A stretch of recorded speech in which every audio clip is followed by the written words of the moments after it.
നമസ്കാരം. നാട്ടുരാജ്യ ന്യൂസ് ഇന്ന് റിപ്പോർട്ട് ചെയ്യുന്നത് പക്ഷി സുരക്ഷാ രംഗത്ത് വീഴ്ച വരുത്തിയ 2 ഹോട്ടലുകൾ ഇന്നലെ മുനിസിപ്പാലിറ്റി അടച്ചുപൂട്ടി. തൊടുപുഴയിൽ അനധികൃതമായി പ്രവർത്തിക്കുന്ന 2 ഹോട്ടലുകളാണ് ഷാപ്പുംപടിയിൽ ഈ കാണുന്നത്.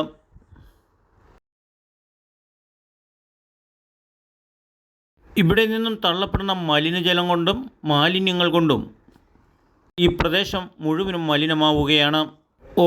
ഓടയിൽ കെട്ടിക്കിടക്കുന്ന മലിനജലവും പാഴ്വസ്തുക്കളും കൊണ്ട് പൊറുതിമുട്ടിയ നാട്ടുകാരും സമീപത്തുള്ള സ്ഥാപനവും ജനങ്ങൾക്ക് നടക്കാൻ പറ്റാത്ത അവസ്ഥയും സ്റ്റാഫുകൾക്ക് ജോലി ചെയ്യാൻ പറ്റാത്ത അവസ്ഥയുമായിരുന്നു. ഈ സംഭവം ചൂണ്ടിക്കാണിച്ച് നാട്ടുരാജ്യം കഴിഞ്ഞ ദിവസം വാർത്തയും ചെയ്തതാണ്. എന്നാൽ ഇപ്പോൾ സംഭവിച്ചിരിക്കുന്നത് ഏഷ്യാനെറ്റ് ന്യൂസ് ഉൾപ്പെടെ എറണാകുളത്തു നിന്നും വേണ്ടപ്പെട്ട ആൾക്കാർ ഭക്ഷണം കഴിച്ചതിൽ ഉണ്ടായ അനുഭവവസ്തുക്കൾ വേണ്ടപ്പെട്ട ഉദ്യോഗസ്ഥരുമായി പങ്കുവച്ചതാണ് ഹോട്ടൽ അടച്ചുപൂട്ടാൻ മുനിസിപ്പാലിറ്റി നിർദ്ദേശം നൽകിയത്. ചെയർമാൻ അടിയന്തരമായി നോട്ടീസ് കൊടുത്തെങ്കിലും ഒരു ഹോട്ടൽ തുറന്നു പ്രവർത്തിച്ചിരുന്നു. എന്നാൽ സാമ്പത്തിക പ്രതിസന്ധികൾ ഏറെ ഉണ്ടെങ്കിലും ആരോഗ്യവകുപ്പിൻ്റെ കരുതലുകൾ വിലക്കെടുക്കാതെ വൃത്തിയും മെനയുമില്ലാതെ ഭക്ഷണം ഉണ്ടാക്കി കൊടുത്തതാണ് അടച്ചുപൂട്ടലിലേക്ക് എത്തിയത്.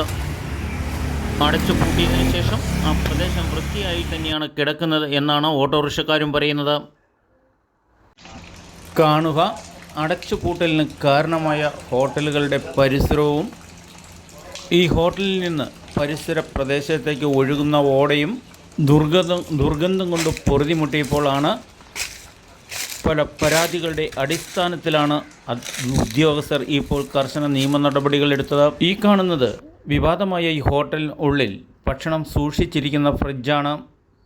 ഈ കാണുന്നത് രാത്രികാലങ്ങളിൽ ഏറ്റവും കൂടുതൽ ജനങ്ങൾ ഭക്ഷണം കഴിക്കുന്ന ഹോട്ടലിൻ്റെ പരിസരവും കൂടിയാണെന്ന് ശ്രദ്ധിക്കണം.